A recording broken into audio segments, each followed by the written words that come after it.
Before we get started in this episode, a quick announcement. As you know, I'm very passionate about acceptance and commitment therapy, and I also run a busy practice in Canberra. We're currently looking for psychologists who are registered in Australia to join our team, who are also passionate about learning about ACT. We provide supervision on a group and individual basis and training around ACT. So if this is you, if you're interested, please express your interest at strategicpsychology.com.au/careers. Look forward to hearing from you. And now back to this episode. Okay, life can be crazy. You're feeling like you're sinking, just trying to find a meaning. It's time for better thinking. Yeah, better thinking. Time to tune in. Let's go. Welcome back to Better Thinking. My name's Nesh Nikolic, and my guest today is Dr Gwen Adshead, who is a visiting Gresham Professor of Psychiatry and currently consultant forensic psychiatrist at Ravenwood House. Prior to this post, she worked at Broadmoor Hospital from 1996, first as a consultant forensic psychiatrist and then as a consultant in forensic psychotherapy. In her role as both a forensic psychiatrist and psychotherapist, Professor Adshead has tried to understand the psychological mechanisms that give rise to violence and life-threatening behaviour towards others. She has worked as a member of a therapeutic team whose role is to rehabilitate and offer secure psychiatric care to some of the most vilified and socially rejected members of society. Today, we talk about her work and understanding of the mechanisms that underpin violence and life-threatening behaviour.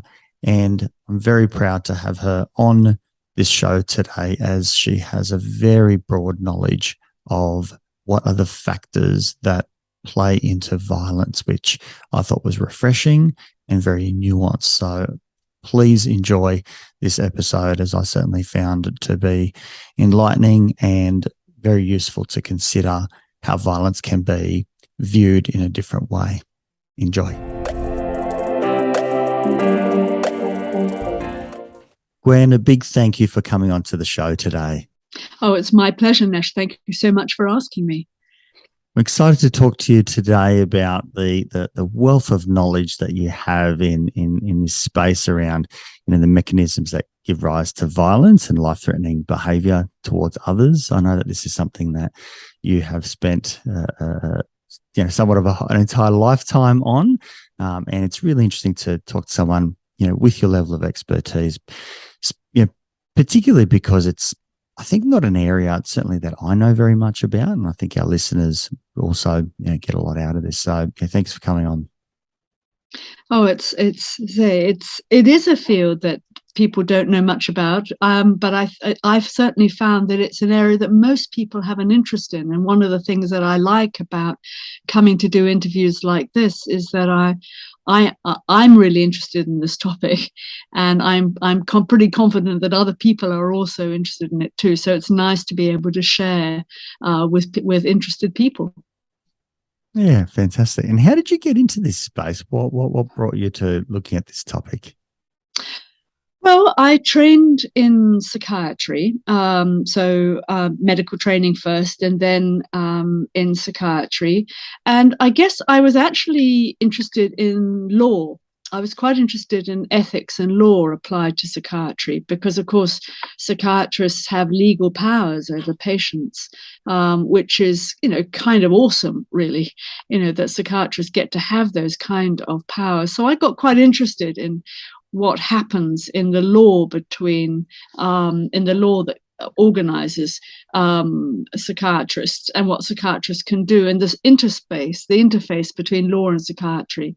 And as I got interested in that, I began to get interested in the criminal law and about how psychiatrists not only give expert testimony in criminal cases, but also how psychiatrists help courts think about what mental states could make you responsible for your actions or not responsible for your actions. So it was really an interest in law and ethics that first got me into forensic psychiatry. which is, and that's a little bit different across the world. But I think in England, and I think in Australia and New Zealand also, forensic psychiatrists don't just give expert testimony in the courts. They also look after people whose mental health problems have caused them to act violently to others. So most of my working life I've spent looking after people who've been mentally ill and where that's led to violence, but I've also given expert testimony in different kinds of court. Yeah, that certainly is true in Australia as well, where forensic psychiatrists do look after patients as well. I know that we do have psychiatric orders in place, and it is an interesting space. And maybe I could ask you to talk a little bit more about that, because it is a space that has ethics entwined in it, because it immediately poses the question of someone having control over another person in very specific circumstances. So maybe you can talk a little bit through that, if you don't mind. I don't mind at all. It's really is very important, I think, because it is a massive intrusion in a way to people's civil liberties.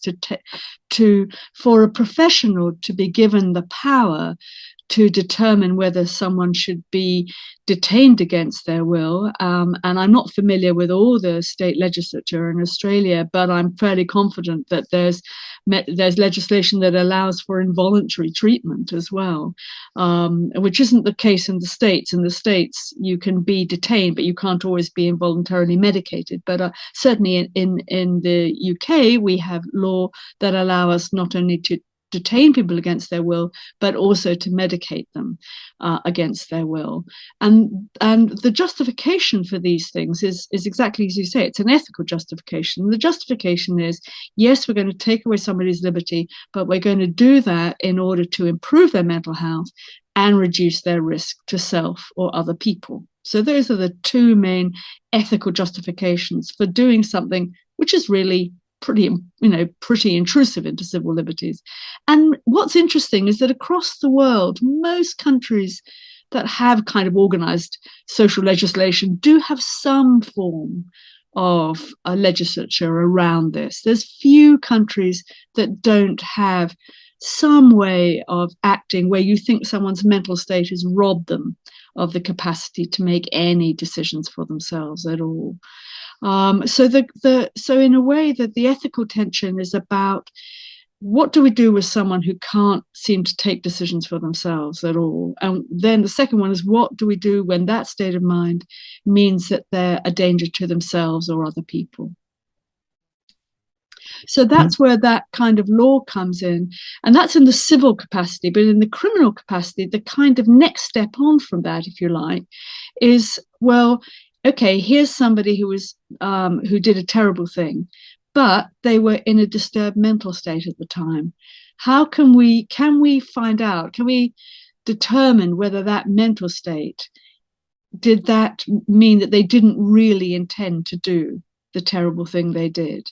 Or rather, is the horrible thing that they did somehow related to the disturbance of their mind?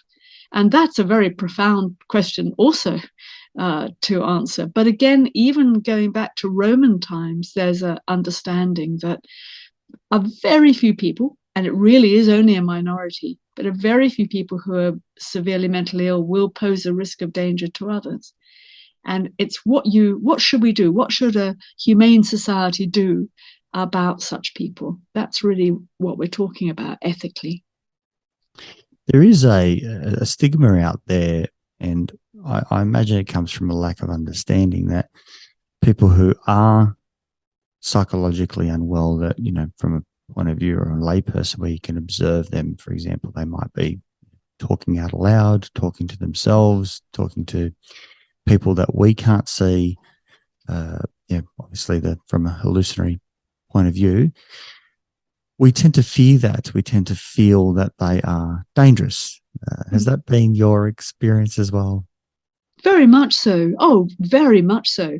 I mean, not only is it a very ancient fear that you find in most cultures, but I myself remember as a teenager I was volunteering in a soup kitchen, and I remember there was somebody, a couple of people helping out in the kitchen, and somebody kind of whispered to me that oh, that guy there, he's been in a mental hospital, he had schizophrenia, and I remember being frightened. I was completely stigmatizing, because actually, if I'd known then what I know now, I knew there wasn't anything to be frightened of. But I do remember that stigma, and I do remember that kind of assumption. So I think the stigma is really powerful. And so when you do get the odd, patients who have done something horrible when they're mentally unwell, they've got a kind of double stigma. So they've got the stigma of being mentally unwell, and they've got the stigma of being very frightening and often having done something terrible, which they then later regret.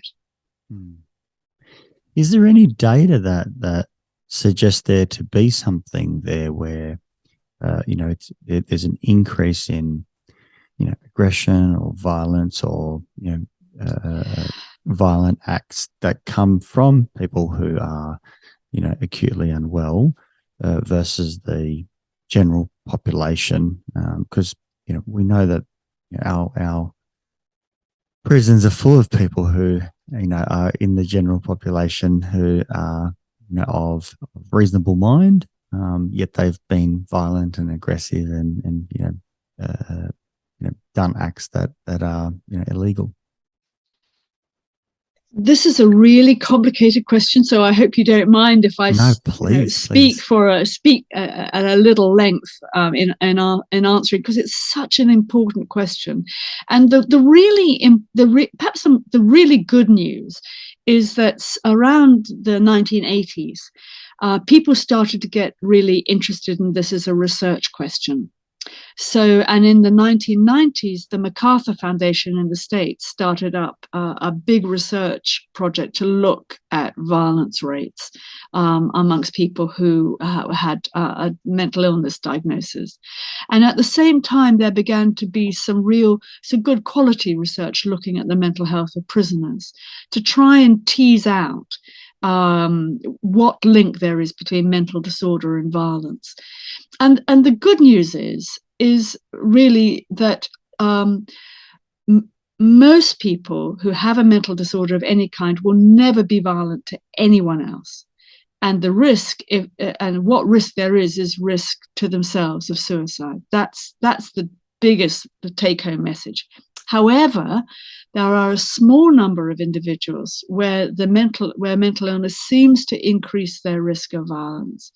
And that's especially for those folk who are misusing substances, especially for those folk who've kind of gotten into the habit of breaking the law before, maybe not violently, but in terms of just breaking the criminal law. But also those folk who are in paranoid states of mind.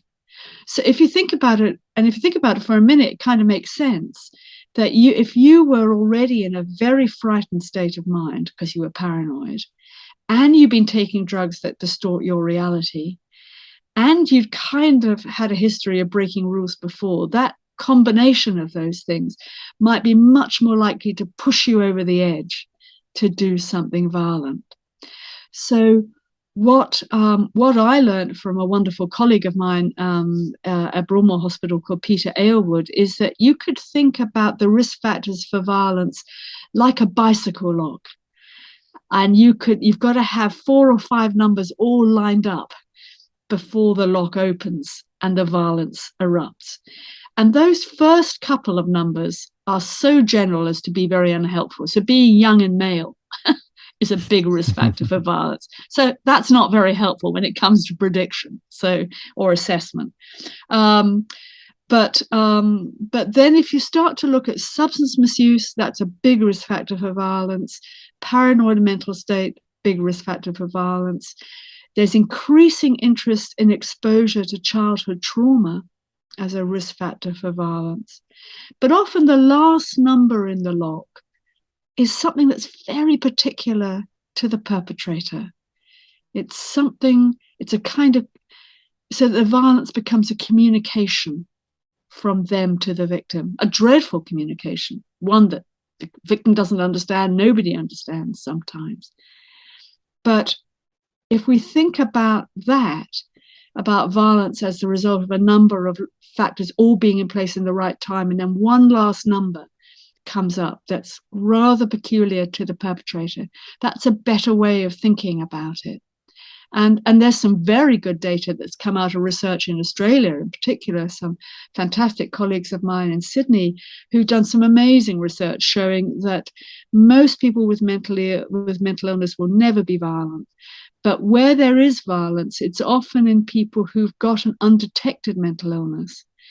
And that it's just not been detected yet. So it's not the people who we already know are struggling. It's people who've got a very serious mental illness, often with very intense paranoid beliefs, who then can unhappily become violent.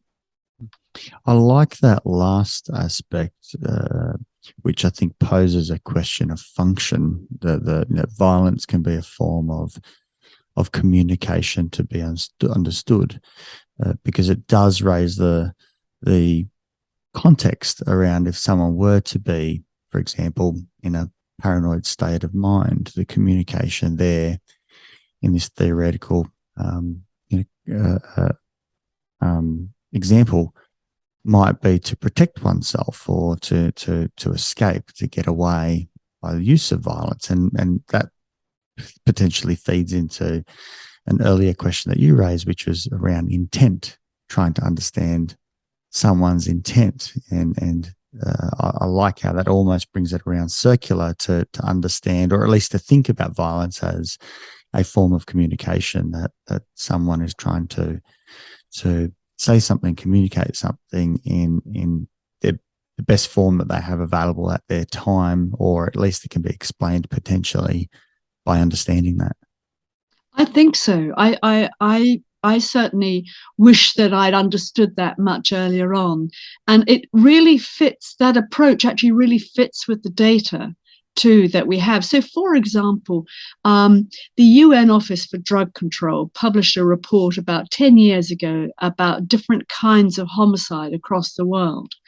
And one of the things that, of the many things that are interesting in that report, one is that violence rates are very different across the world. So that tells us straight away that homicide is not one thing. Homicide has different meanings and different significance and occurs in different ways and different rates across the world. But the second thing was that they identified 3 different kinds of homicide. They identified kind of crime-based homicide, which is basically to do with the weaponized drugs trade. So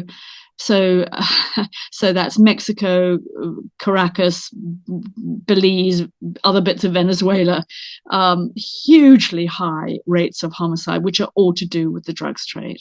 And then there's terrorist violence, in which the communication is very clear. It's a communication of a political message, and deaths are kind of collateral damage. So the deaths are not necessarily intended as such, but they're anticipated as part of delivering the message. And then in the last kind of homicide is relational homicide, where the communication is very personal to the victim. And often the message to the victim is, you can't leave me. You've hurt me. I'm terrified of the fact that you might hurt me. I'm terrified of the way that you impact on me. So that's the message. And you're making me think of a guy I worked with many years ago who had killed his partner. He was very paranoid and distressed at the time, but nevertheless, he was very distressed. And he said, "I wanted to kill her. I didn't want her to die." And yeah, I mean, that's a kind of very odd communication, but in a way, its very oddness is a reminder to us that a lot of homicide is very odd. Homicides are actually a very unusual way to communicate with other human beings. And in peacetime and between disasters, and in most organized social democracies like Australia or Europe, and even in America, homicide, is quite an unusual way for people to break the criminal law. And it's certainly an unusual way for people to communicate with others, thankfully, because, of course, it's a communication that stops all communication. And that's one of the things that's most difficult for people who've killed. I mean, of course, it's dreadful for people who are dead and their families, but for the people who killed, particularly when they kill family members, they stop all possible conversation to try and make it better. And it is a burden for them as it is for others. Are you able to talk us through a little bit about the mechanisms at play in those three different categories to try and put a bit of flesh around those Sure. bones? I mean, definitely there's very substantial differences between, crime-based homicide, that sort of gang-related, world hugely, versus and relational. it's kind of weaponized capitalism in a way. I mean, where you're simply taking out the competition, but you take them out by killing them. There was a fascinating article that I read recently in a journal, it was a newspaper article, I think, about there are young men in Caracas making a living by carrying out assassinations, and they only get a few $1,000s per hit, but that's a way to make a living. But there you're literally, it's corporate competition, but you use weapons to get rid of the competition. So they're the motivations. And this goes back to really the point you were making earlier. So you were saying quite rightly that some people in paranoid states of mind may be acting violently in a reactive kind of way.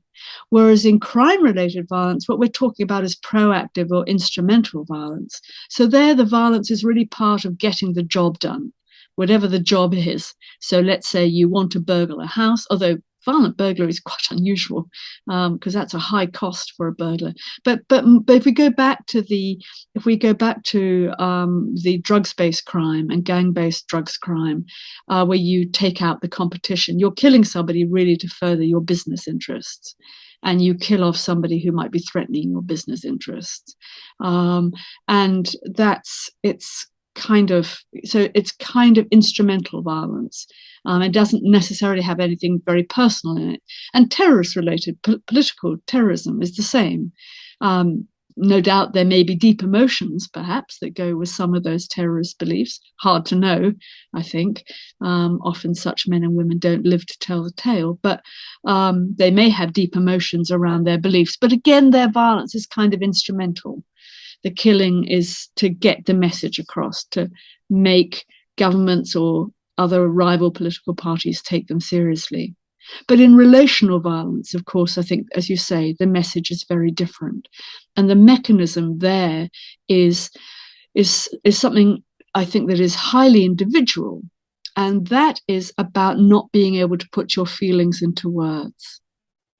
So if you can't if you can't translate your emotions into feelings that you can then articulate in words, then the emotions stay at the level of the body and are intolerable. They become increasingly intolerable, and physical action becomes the only way to kind of express how you're feeling. And funnily enough, Shakespeare actually has a nice quote for this. In Julius Caesar, he has, Brutus kills his best friend, or certainly a good friend, Julius Caesar, who he's very angry with and jealous of. And Shakespeare has him saying, "Speak, hands, for me." So his hands are speaking that violent message. So even back in the 16th century, there was an understanding that you might act out your most violent and painful and difficult emotions if you can't put them into words. Does that make sense? Absolutely. Absolutely. How much of this mechanism comes from an impulsive, fear-based control state versus it being a bit more methodical and planned?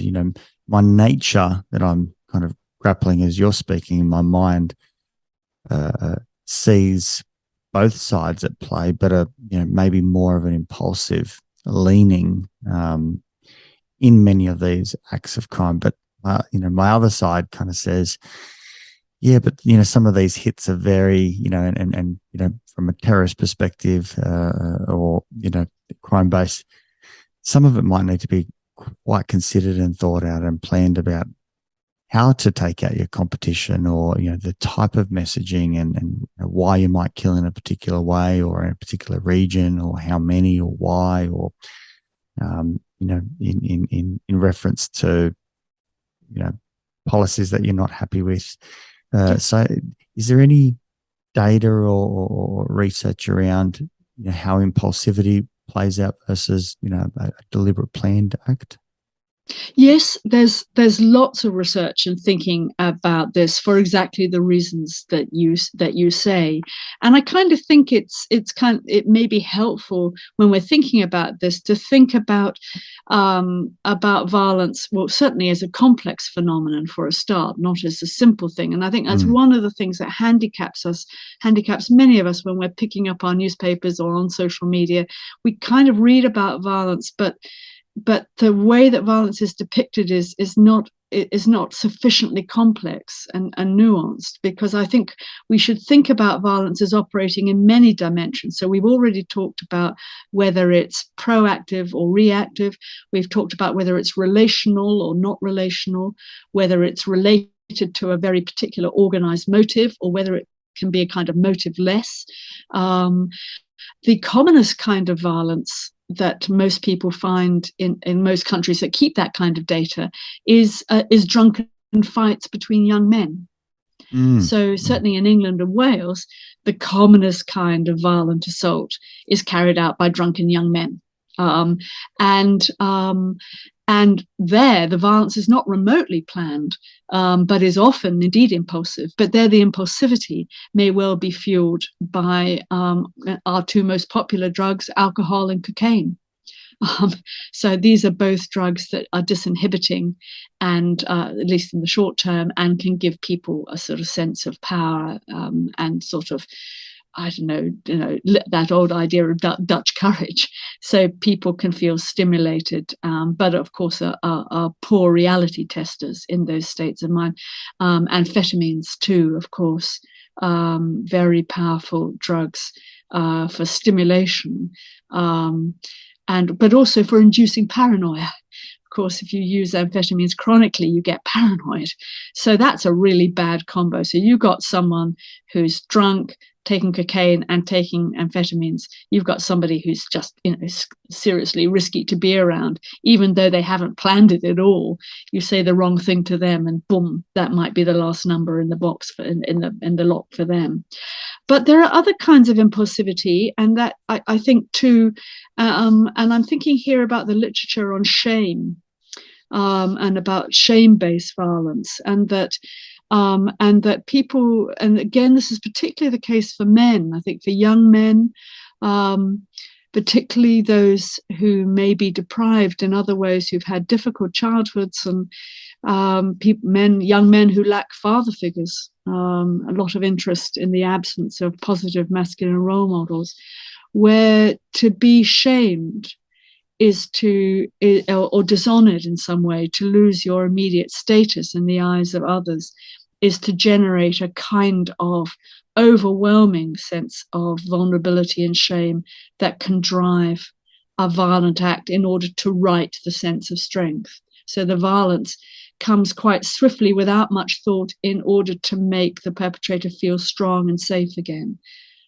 If that makes sense. It's a little bit different from paranoia, where you're generally feeling a sense of dread and feeling very unsafe, and there's nowhere good to go, and everybody's out to get you, and people hate you. Whereas shame is much more about being dishonored in the eyes of others.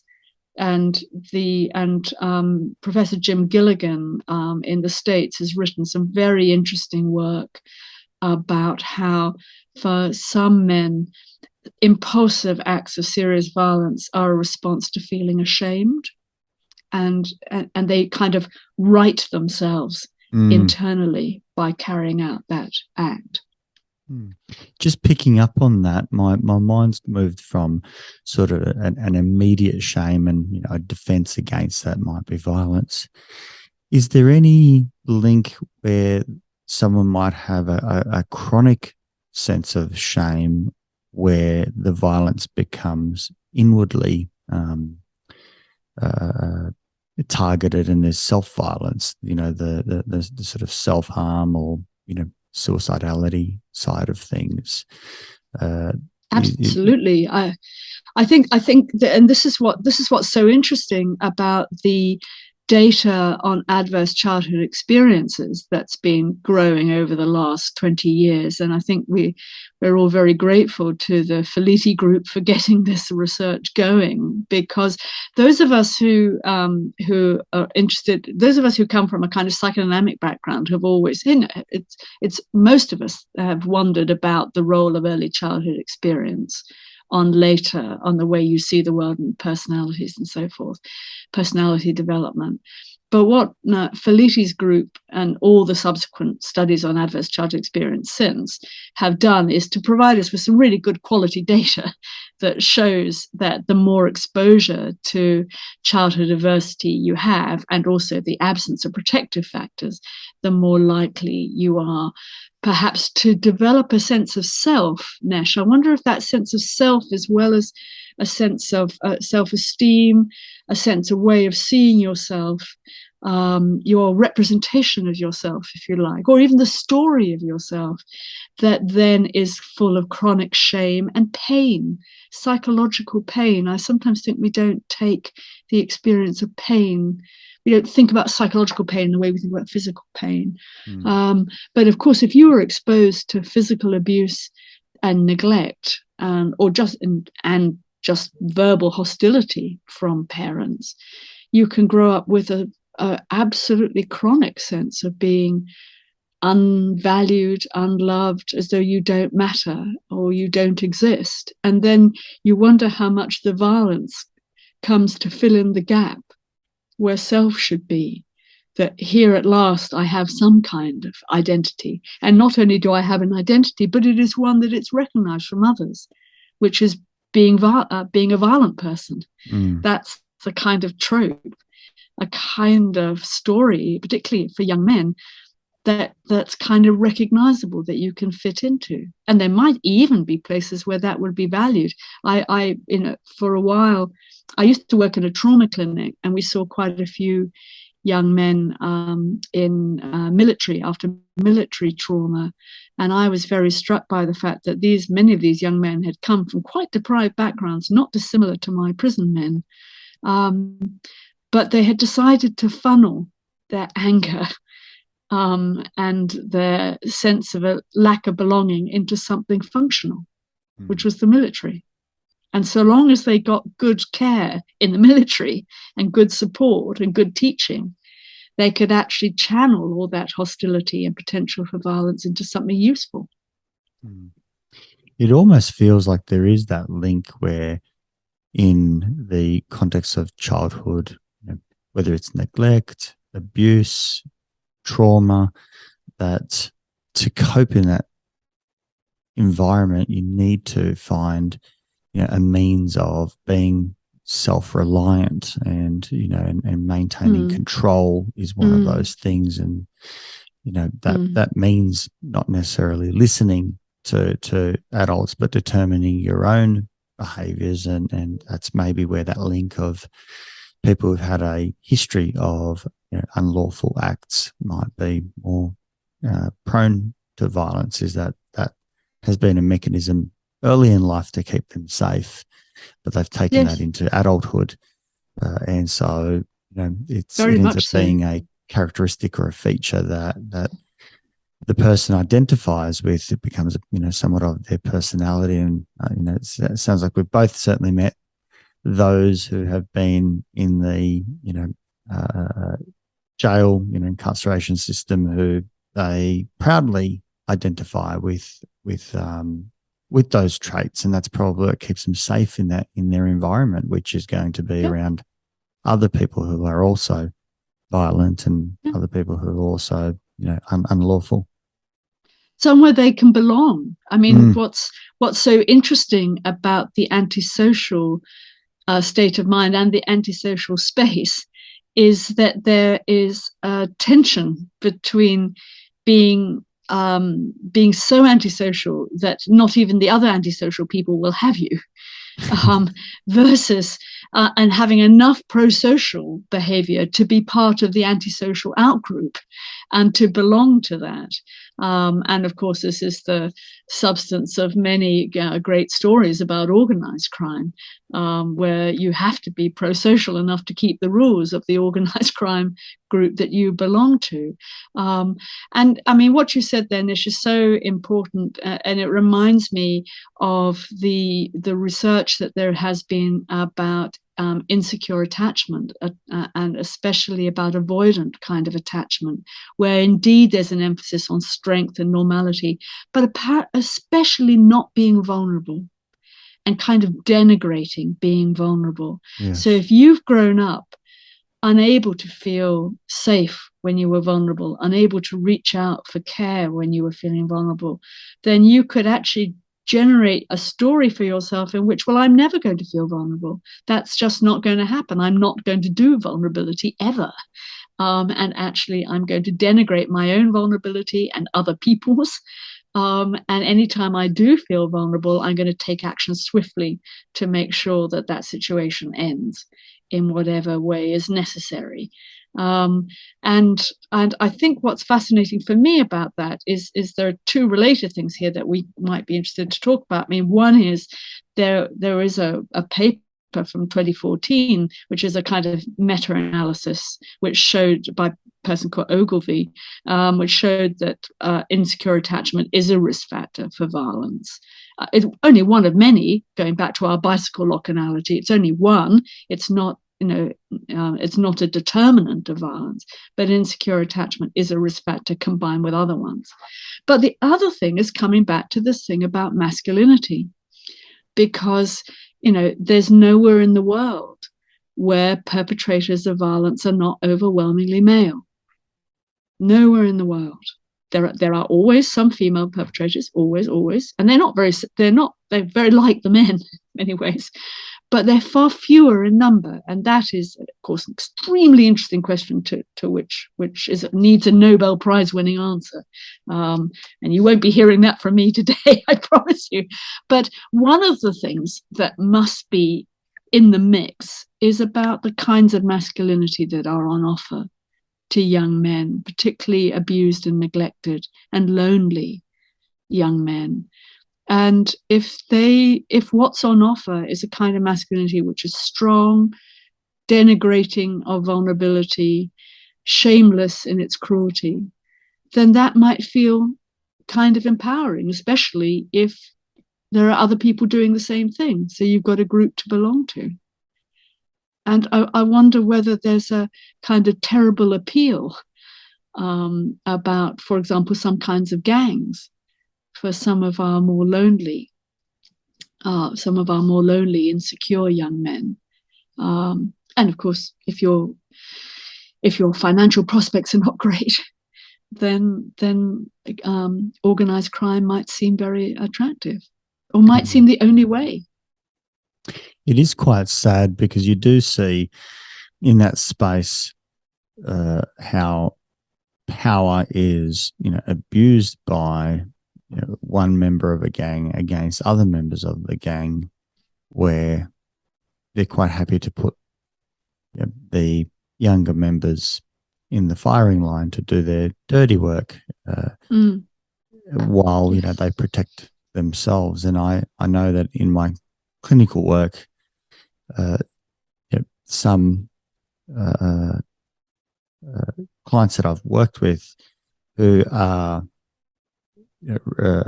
in those types of environments, some of them are very clever. Yes, they're violent, and they're very cunning. They do have quite a great grasp of social nuances to ensure that they are, not like antisocial where the other antisocials will reject them, but rather they have status and they're very deliberate and thought through. And so, they're quite clever in that means. Although, Yes. they still, obviously their focus is on criminal acts and the like, but it's not like they're impulsive. No, I While think they that's might right. use some younger impulsive, members to do some of their dirty work. Absolutely, and I'm afraid that happens particularly in drug-related crime, but Mm. also in terrorism. I mean, we've had some sad examples here in the UK of disturbed young men who've been radicalized online and sent off to do something ghastly with an explosive device. They don't really they're not the masterminds. They're talked about often as a kind of lone wolf, but they're often not really. They've been encouraged to go and do that, and they're often extremely vulnerable once they've been caught and exposed. They're often extremely vulnerable people. And I remember working with a man who was picked up at an airport somewhere in Southeast Asia, carrying, 2 large cases of amphetamines, and he was grossly psychotic at the time. He was completely psychotic, but the person who had given him the suitcases, had sent him off saying, you'll be a hero. You're doing a kind of heroic thing for us. You're very brave, and this is great. And so off he went, and he got caught, and was almost certainly a kind of diversionary tactic. So the other 5 other suitcases got through, while this guy's didn't, because he was so obviously psychotic. So I think that using of other people, I think, what this brings us back to is that when we think about violence, we do need to always kind of analyze it carefully in terms of, was this impulsive? Was this planned? Does this involve relationships with other people? Does this involve the use of other people? What is the meaning of this violence? And if we start to parse it a bit like that may help us to try and understand what kind of communication this is. But there are some kinds of violence that are very hard to understand. Some of these kind of spree killings of families, for example, I think are very hard to understand. And we had a man go down for whole life tariff just the other day. That means he'll die in prison. And he had killed his partner and her 2 children and a small child who was staying overnight with the children. Not really clear that he had any motive at all beyond, well, he was intoxicated and high on cocaine, but it wasn't clear that he had any motive that would make sense to anybody. And that's really one of the things that I guess I still find, painful as a therapist working with violence, is sometimes you come across a story of violence which makes no sense. It makes no sense to the perpetrator. It makes no sense to you, the therapist, and it makes no sense to all the people who've been hurt by this. And sometimes we just have to sit there and lament for these kind of human tragedies that happen. Thankfully, they're not very common. Yeah, they do often hit the headlines, and like in every country, Australia's recently experienced the homicide of some police officers. Oh yes, that was a dreadful story. Oh, yeah. Extraordinary story. A neighbour that was also killed in. I haven't sort of looked at the story very much because I don't necessarily trust the reporting. And how it can be exaggerated and so on. But I do believe there was, a level of, there were certainly strange thoughts that were going on, and some paranoia and the like. I'm not sure if there was drugs involved. And complicated relationships. Oh, very, very complicated relationships between the men, yeah. the 2 men and the woman. They were brothers, weren't they? And their poor father was interviewed, kind of baffled as to what had happened, with his sons. And as the mother of sons myself, I can only imagine the kind of pain that comes, with these kind of events. And I often think that we rightly are hugely respectful and compassionate for the families of people who've been killed, but the families of perpetrators also are people who can have a terrible time, and are not to blame, and are sometimes as astounded by the actions of their family members as anybody else is. And that can be, that is truly terrible. Yeah. And often a lot of parental shame that comes, even though it's not their behavior, but they feel that it's somehow related to them because it is their offspring, and it creates lots of complications, psychologically for loved ones, for family members, and as you say, we don't want to necessarily forget the perpetrator's family in this, because they are also as equally horrified by the behavior of their loved ones as the victims' families are. And of course, they can be one and the same. Yes. You see, if in the hospital where I work, we have a steady trickle of people who've killed a parent when they were mentally unwell, and they still have a surviving parent and surviving siblings, and those are hugely complex, and it I must say, I mean it is a terrible privilege, but it has been a privilege to walk along with people in their lives after a homicide like that, and to look at their relationships, help them with their relationships with their family members, and understand the terrible choices that family members make. And in terms of trying to decide whether they can have a relationship with their perpetrator relative, and you see human beings really struggling to know the right thing to do, with mothers with homicidal sons, and these are incredibly sad stories. And I sometimes think that that in order, if you come into this work, people are, I don't know whether you ever had this experience, but of working with offenders, but people often say to me, "Well, aren't you scared in your work?" And I say, no, I'm sad.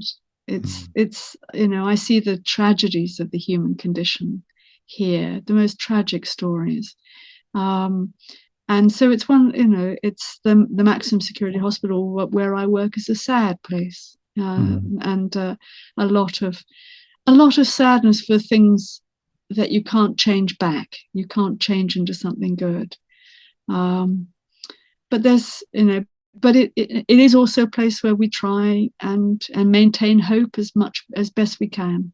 So that's also worth striving for. Absolutely, and I think understanding the one side, gives leverage to being potentially,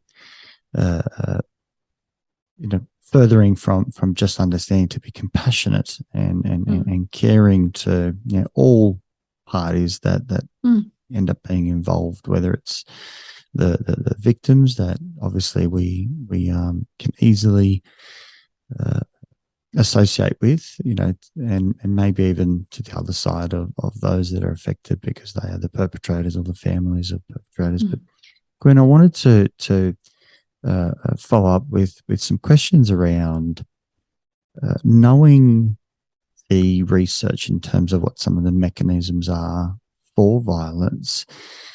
I'm looking at a question around the I suppose the more severe population that has repetitive, or even if I would say multi sort of generational violence that comes out of whether it's particular suburbs or communities. Is there any research that talks about what are some of the, for lack of a better word, antidotes or mechanisms for reducing violence for that population, which is, obviously at the sort of, prickly end, the harder end to tackle? Is there anything that you're aware of that, you know, might be exemplar programs that have shown themselves to really, you know, move the needle a little bit? Yeah. Well, I think, your question is such a good one because it's a reminder to all of us that it can be helpful to think of violence as a kind of ecological problem with individual sort of psyche and even genetics possibly at the center of concentric circles, but also then thinking about a circle of the family and the social realm and the circle of the local culture, and sociological structures and beliefs, including things to do with, with rituals, but also to do with socioeconomics and psychogeography and those kind of things. And then a further circle, which is about cultures generally and attitudes towards vulnerability, say. So, and I think using a kind of approach that looks at both attention to individuals and to social welfare and communities has proved very helpful. For example, in Glasgow, they reduced knife crimes greatly by working with communities where knife crime was known to be particularly high.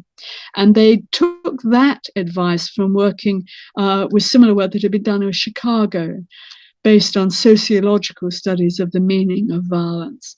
And what they also did was to try and change relationships between the police and communities so that there was less of us and them, and much more of trying to bring the parts of the community that was absolutely desperate to reduce violence, to try and kind of encircle the smaller numbers of people who were keeping violence going.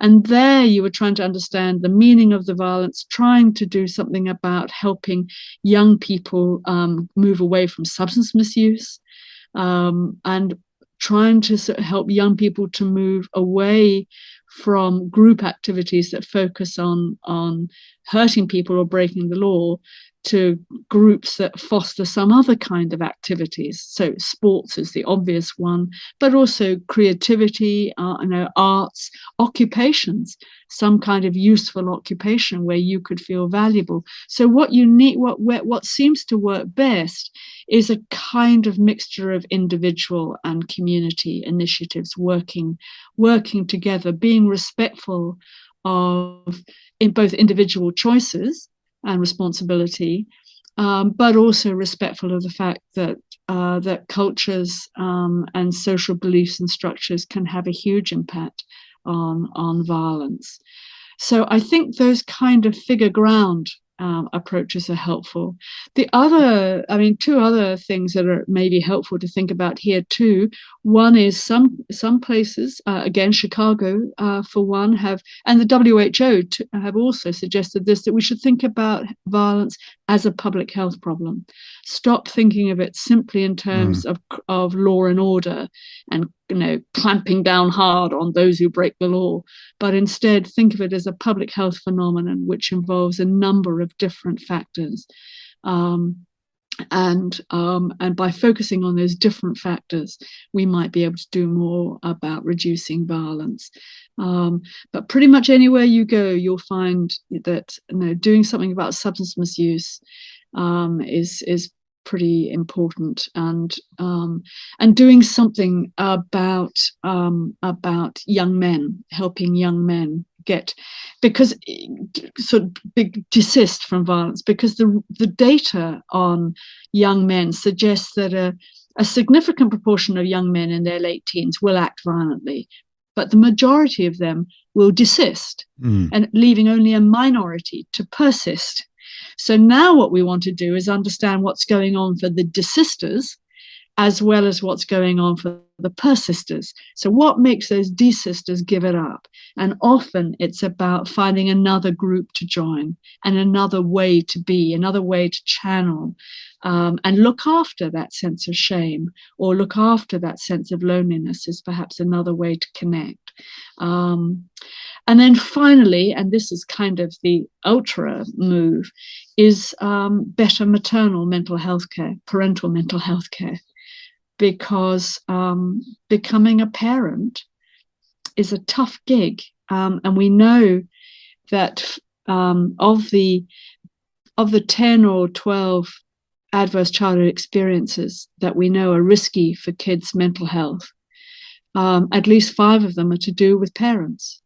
They're to do with parental mental health. They're to do with parental incarceration, parental intimate violence, parental drug misuse, those kind of things, and parental breakup and separation. So you've got supporting parents is and maternal mental health is something in particular that I feel very passionate about, partly because I work in the family courts where I see children removed from their mothers because those mothers just can't look after them. But those children who are often removed because they're experiencing physical abuse and neglect, I know that those are children who've just acquired a couple of risk factors for poor mental health and possible violence later on. So I would like to work with those women much earlier on, before we've got to the point of child protection services being involved. If we could pick them up at booking into the antenatal clinic, maybe these are mums that we could help with looking after those children so she doesn't find herself in the family court. And I think these are the kinds of, again, social kinds of interventions. Yes, they are focused on individuals, but actually they're social interventions that could also make a huge difference to the next generation. So much of this resonates with the and I'm not completely familiar with, but certainly on a base level, with how Portugal addressed their drug problems, that they didn't look at drugs as being, a problem to be dealt with in the legal system and persecuted, but rather looked at individual and community initiatives, creating opportunities for individuals to engage based on, what their particular preferences are, but also doing it from a community perspective and reshaping what the culture of how we support these people, and that they're not being persecuted and shunned, but rather they're integrated into the community. I love what you're talking about in terms of that preventative space, in terms of better parental mental health care, because that's the building blocks of where we learn and where these things are modeled, or in both directions. So this whole concept of violence being a public health problem is just so elegant and beautiful, and I think that is really a positive light to this conversation about how we can view violence in the future and consider, how do we invest? Do we invest in jails and policing? There's certainly a need for some of that, but do we grow that area, or do we grow the initiatives around individual needs, community needs, the culture around that, investing in parents, because that's an incredibly difficult job.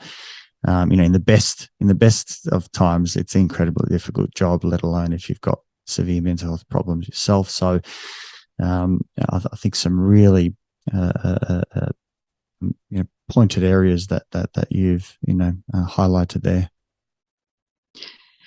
Yes, I mean, I think the idea of violence as a public health problem has been around for a while, and I've certainly found it very a helpful one. I used to be a bit suspicious of it because I was concerned that mental health professionals might be pulled in to medicalize or psychologize what is sometimes is a very real political issue. Issues about poverty, issues about drug use, issues about jobs. Issues about cuts to public services. These are political issues. But now I think, some years on, I think that actually it makes sense to think of these things, that human violence is not a weird phenomenon weird individuals, but is something that we all have a potential for in the right circumstances. And happily, very few of us will do. So when people do act violently, we should take it incredibly seriously. And some people we may need to detain and contain and restrain. Hopefully not too many, but there'll be some. But above all, we should try and treat the roots of violence in those individuals. And I feel very strongly we should not be jailing anyone who has committed a non-violent offence. We must find some other way of managing those people who break the rules. I don't think we can afford to build more and more prisons for every single person who breaks the rules. I don't know how it is in Australia, but the incarceration rates in the US and in the UK and even in places like Holland, liberal Holland that hardly ever imprisons anybody. I mean, their incarceration rates have all been rising, and I think we have to start to be a bit more savvy about this, because I'm not sure we can afford really to deal with people just by locking them up. And it doesn't make sense, because that's we're putting people back into an environment. When we talk about environmental factors that increase violence, no one expects that a prison setting is a good place for people to learn those skills. And I'm not suggesting that they're not given those opportunities, but it's not a good environment. Yeah. So we know that community is a better environment and the like. But Gwen, can I ask you a final question in terms of expanding on this for our listeners? Where can our listeners, people, go to find out more about your work, about this area of violence, the mechanisms, whether it's on a global stage or on research that you think is very sound, like the meta-analyses that you spoke of? Where can we go to find out more? The good news is that there's lots of really good information out there. The WHO website has lots of pages dedicated to violence. And they published a paper, I think in 2005, talking about violence as a public health problem. I may have got that date wrong, but this idea has been around for a while. I also mentioned the work of Professor James Gilligan, now sort of semi-retired, but he worked for many years in a federal prison on the east coast of the States, and he has been a presidential advisor on managing violence in prisons, but also in schools and society.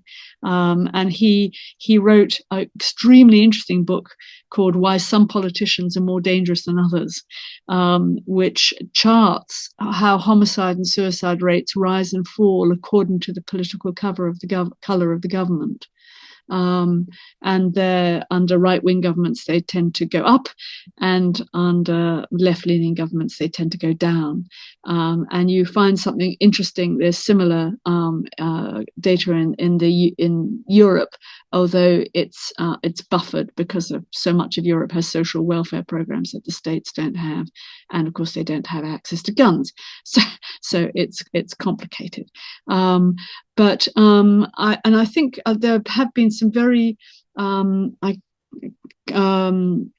just trying to think of my mind's gone blank at the name of the author, but there have been some very interesting papers about social inequality as a form of structural violence. I also recommend Steven Pinker's book, The Better Angels of Our Nature. While not a perfect book, I'm not sure I agree with him the way he deals with domestic violence, but he charts very nicely some of the very interesting factors that might account for why violence rates have been falling. certainly in Europe and even in America in the last 50 years. And I think they're similar in Australia too. So there's some very interesting data that forces us to think a little bit about why violence rates should be falling. That doesn't mean we shouldn't care about it. In fact, it should make us even more interested, because there must be something going on that we need to think about. And then I mentioned the Ogilvy meta-analysis on insecure attachment.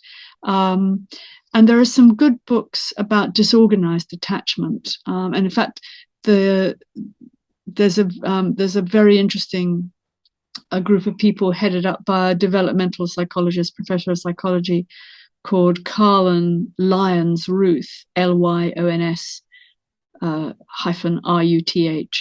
Lyons Ruth. Her group have been studying disorganized attachment and its impact on mother-child relationships.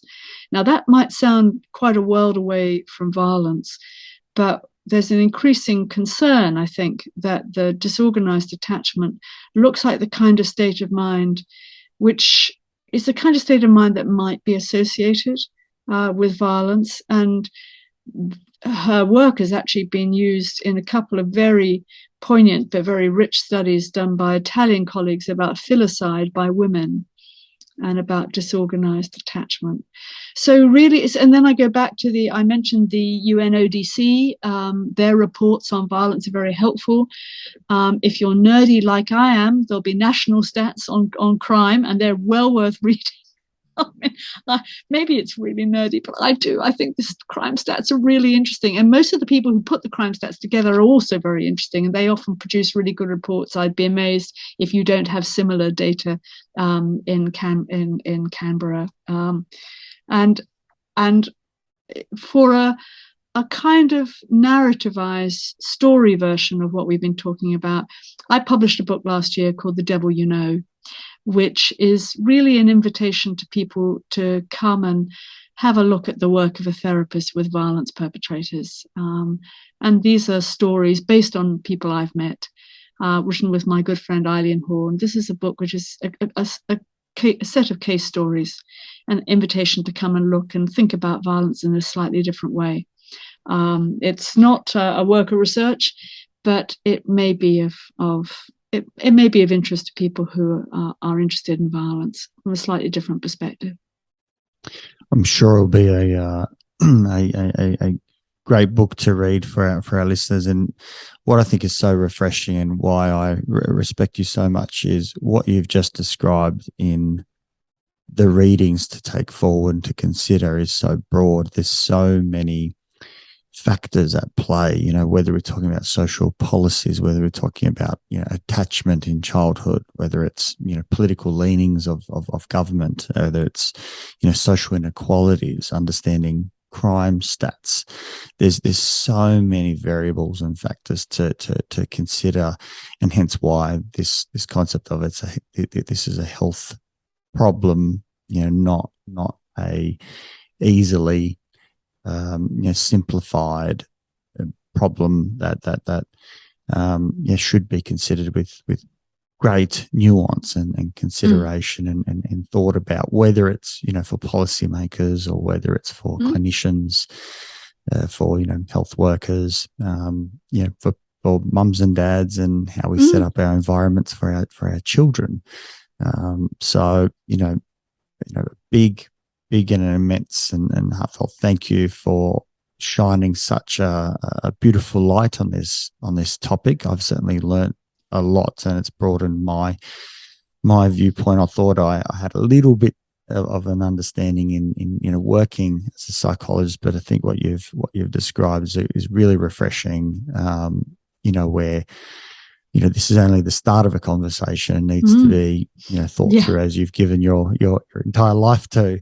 And if we think about it in that way, I think there's many more opportunities in how we can address violence and support individuals, families, communities, countries, and even on a global status to learn from one another about how to do this better. Yeah, and come together, determined to try and reduce it. I'm sure that if people can come together and take this seriously, looking at everything and not just write it off with those are bad people over there, let's forget about them. I think if we approach it with compassion and nuance, just as you said, Nesh, that's a lovely way of putting it. I think we can make a difference. Thank you, Gwen, and to the listeners, please pick up a copy of The Devil You Know. I'm sure it will be an incredible read, and hopefully pursue some of those other further readings as well. So, thank you again, and and also thank you for the work that you do. The world needs people like yourself, and assisting the rest of us about how we can make the world a place that we all not only want to live in, but understand better, because I think the more we understand, the better we can meet these challenges. So, thank you again, Gwen. Oh, thank you for inviting me, Nesh. I've really enjoyed our conversation today. If you enjoyed this podcast, please support it by going to iTunes and putting a review, subscribe, share it via social media, and tell others about it. Start a conversation. It's listeners like you that make this able and possible, and why we bring in these guests to go out and share their knowledge and resources. And just lastly, if you are a psychologist and you want to go out and be part of a bigger team, develop your experience and get into some exciting work, come to strategicpsychology.com.au/careers and reach out. I'd love to hear from you.